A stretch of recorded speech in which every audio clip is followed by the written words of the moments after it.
YouTube shorts really need to be more than 60 seconds. NerfGun relay Pi2040.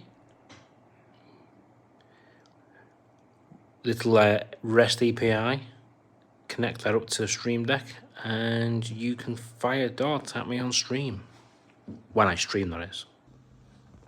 Okay, so this is a 20-second delay before it starts firing, but then I've increased it 3 seconds between each shot, so the flywheels should be going as fast as they possibly can. The other thing I've thought is the batteries might be getting low. Ow!